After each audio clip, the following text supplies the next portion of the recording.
On November 7th, this young woman thought her path was before her. She believed she was going to come to D.C. She believed she was going to work in public policy. She believed that Hillary was going to be elected, and she had worked hard to try and elect her.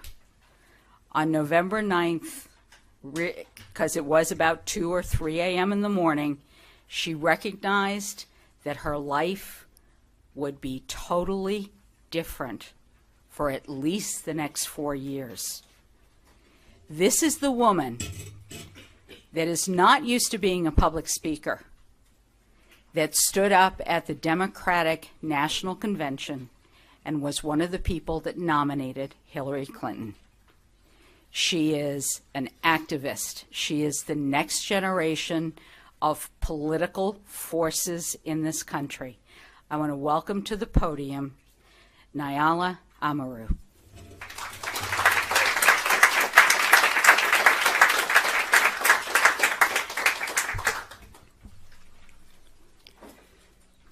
If not Hillary, then who? If not now, then when? It was election night at the Javits Center, and the energy had evaporated from boisterous anticipation to a quiet despair. I could hear soft sobs. I could taste the growing desperation of the room, and my own chest was heavy with disappointment. What was supposed to be an historic night in America's march towards a more perfect union was instead a devastating blow to women's equality and to America's progress. There were no broken shards of glass, only broken dreams. If not Hillary, then who? And if not now, then when? These were the questions I asked myself in the moment that I realized that Hillary had lost. It was deep into the night, and most of the crowd had gone home. But ever faithful, I stayed. But the stage reflected how I felt. Empty.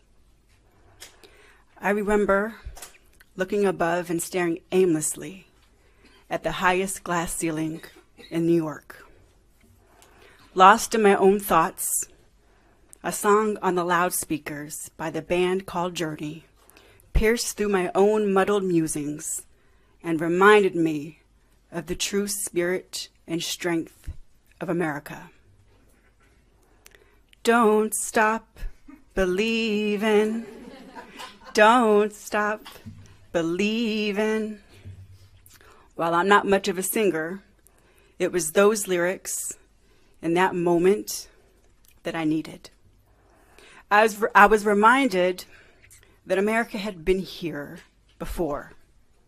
Here being a place of deep disappointment, a place of profound fear, a place of heartbreaking loss. But here has always been a place of hope. So where do we go from here, and how? American history and my own experiences have taught me that where is always forward, and the how has always been us.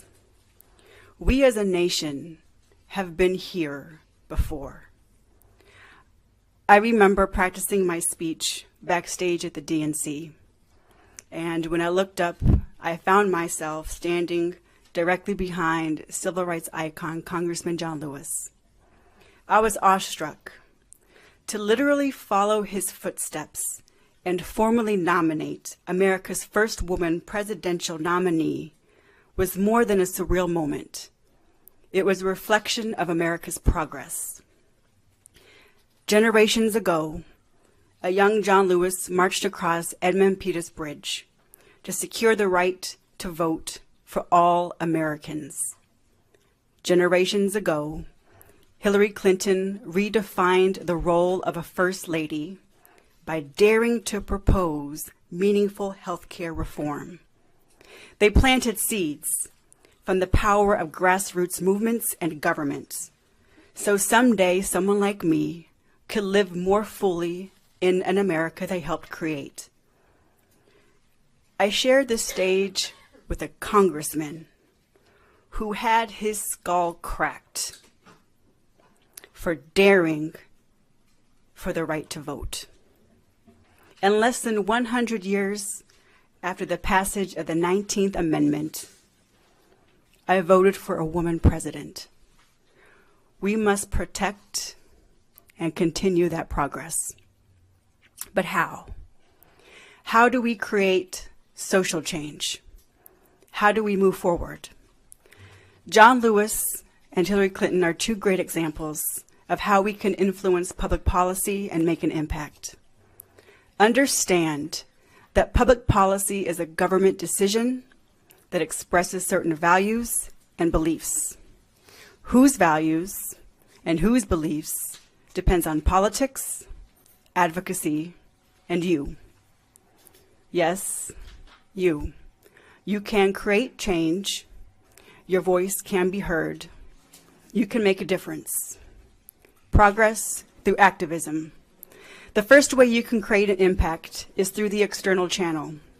This means outside the system, what I call the grassroots. Grassroots movements represent the power of the people. The roles within the grassroots space are rich with opportunities for you to make an impact. But first, you must ask yourself, what does political power mean to you? Political power holds different meanings to different people in different spaces. From organizing a neighborhood group around a quality of life issue, to volunteering with a nonprofit that focuses on a cause that's near and dear to your heart, to exercising your power at the ballot box. There are so many ways to define and exercise your own form of political power. Once you define your form of political power, you better understand how to use it so you can create and be that change. That's the power of the people. The second way to make an impact is through the internal channel of government. This means being part of the system. From working on behalf of a government agency, to staffing an elected, to running for office yourself, you are part of a system that is responsible for making the very decisions that impacts lives. What does political power look like to you in this space? Is it developing programs that address specific issues? Is it passing legislation that solves problems or achieves goals? Is it investing funding from the budget into communities that need it most? That's the power of government. Grassroots, government, and the three prongs of political power. But while grassroots and government are two separate channels, understand that they cannot function without each other. Marches, protests, and rallies serve their purpose in building public awareness, but are stunted in their impact unless they effect a change in public policy. There must be a connection between the grassroots organizers who state their demands and the elected officials who can deliver on those demands, be it through policy, programs, or funding. Likewise, elected officials who pass laws that only benefit the few create an environment in which community needs are ignored. This results in voter distrust and apathy, and misses the true purpose of governance. How then do the two work together? A painful lesson I have learned from my time as a grassroots organizer in Georgia, to a legislative staffer on Capitol Hill, and a government executive in New York, is that ethics has no home in politics. Morality and doing the right thing are casualties in the pursuit of power. In politics, there are three prongs of power that matter in the decision-making process: press, money, and votes. Press. As an elected official, if I support or don't support your issue, will it garner me good or bad press? Press is key because it shapes public perception and public opinion. Will I be rewarded if I support you, or will I be shamed for not supporting you? As a citizen, Build relationships with journalists or others who can publish a story about your cause to get you that press for political pressure. Money. As an elected official, if I support or don't support your issue, what is it going to cost me in campaign contributions? Money is key because if there's not significant financial benefit to my re-election campaign, then there's little risk in dismissing your cause. As a citizen, donate to the electeds who are doing a good job. They need your support, particularly when those hard votes are cast. Votes. As an elected official, if I support or don't support your issue, what is it going to cost me in votes? Will I gain or will I lose? The answer lies in who shows up at the polls. Those are the people that the elected official is working for, because those are the people who determine if a politician is able to maintain their position or not as an elected. As a citizen, you need to show up at the polls every time. If you don't show up, then there's no incentive for an elected official to consider your viewpoints on an issue or take into account your needs.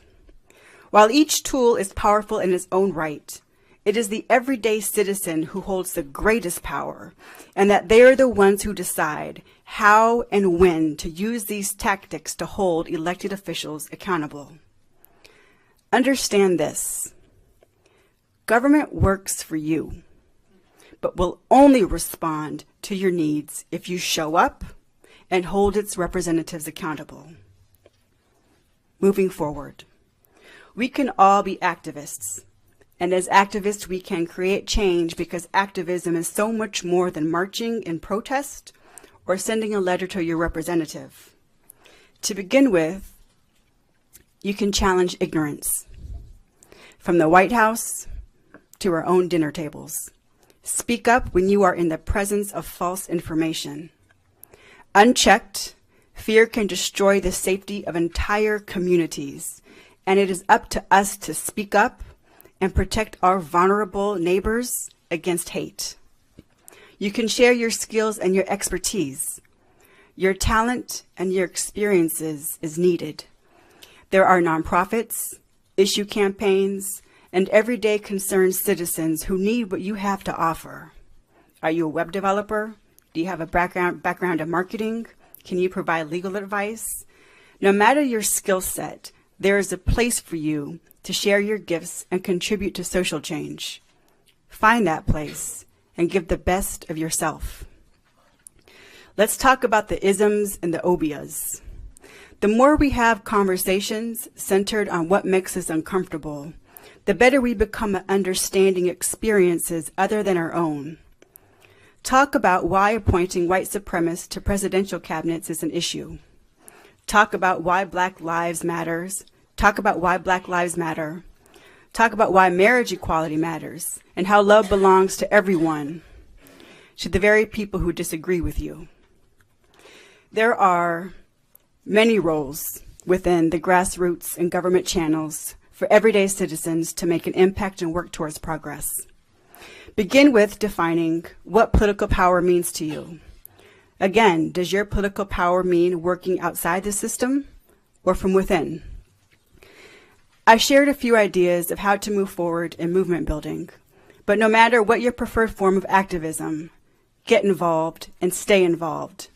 There is power in numbers, but understand, trust, and believe that there is power in you. The grassroots and government channels depend on us in order to work for us. Our chosen form of advocacy, regardless of our channel, will lead to social change. History will tell the story of a woman whose grace and grit inspired generations of women and a nation. This woman gifted us with this call to action as she left the stage for the final time of her trailblazing presidential run.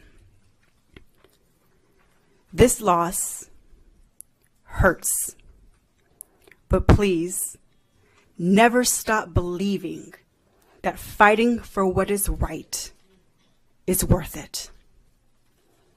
It is. It is worth it. Hillary Rodham Clinton, America's first, but not last, woman presidential nominee.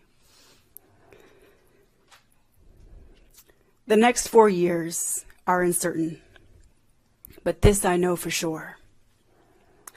We, the people, includes us, women, immigrants, LGBTQ, Muslims, all of us.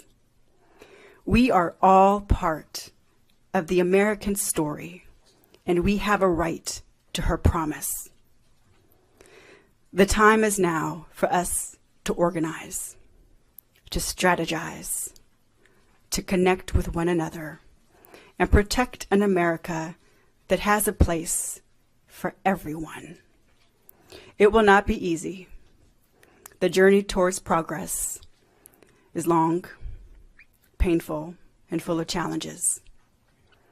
But for the generations to come, the promise of an America that lies ahead beckons us to work towards her possibility. So where do we go from here? The only way is forward. And today, we can create tomorrow. And it begins with us. Thank you.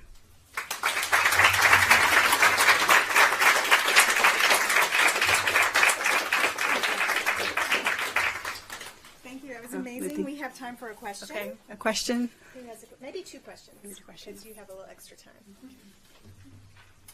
Any questions?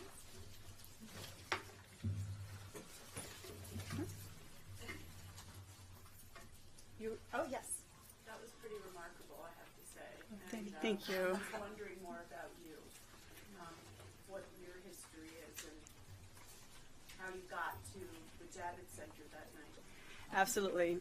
So if you Google my name, there is a 3-minute speech that tells my personal life story on how I fell. I'm an immigrant, adopted and raised by 2 women, and how those experiences fundamentally shaped me.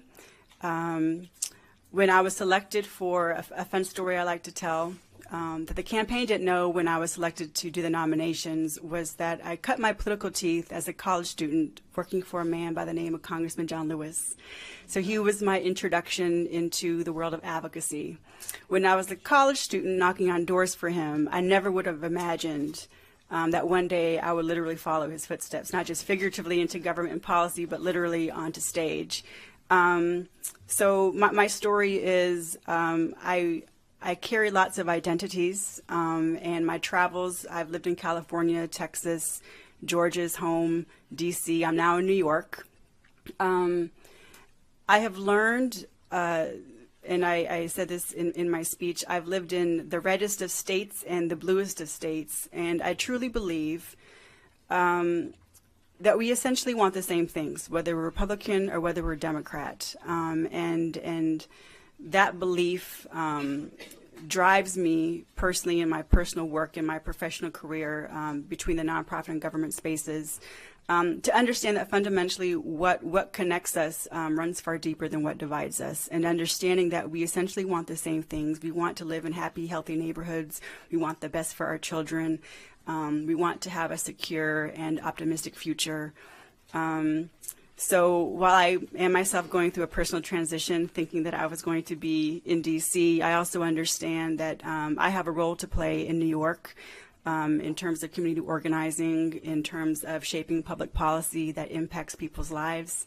And so I know for me, I've always been in the space of advocacy in different roles, again, coming from nonprofit and government. But I want to stress that you don't need to be a nonprofit or government to make an impact. You can make an impact every day. It's the intention of you making that decision that you want to be part of the change.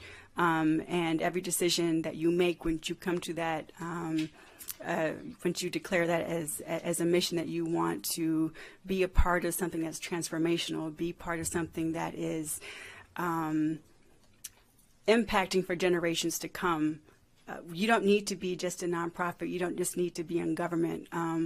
Oftentimes we operate in our own silos, but we're all connected, and these issues bleed across the genres, right? This is not, whatever our issues are, there's always a space for your gifts to contribute to finding a solution. Thank you.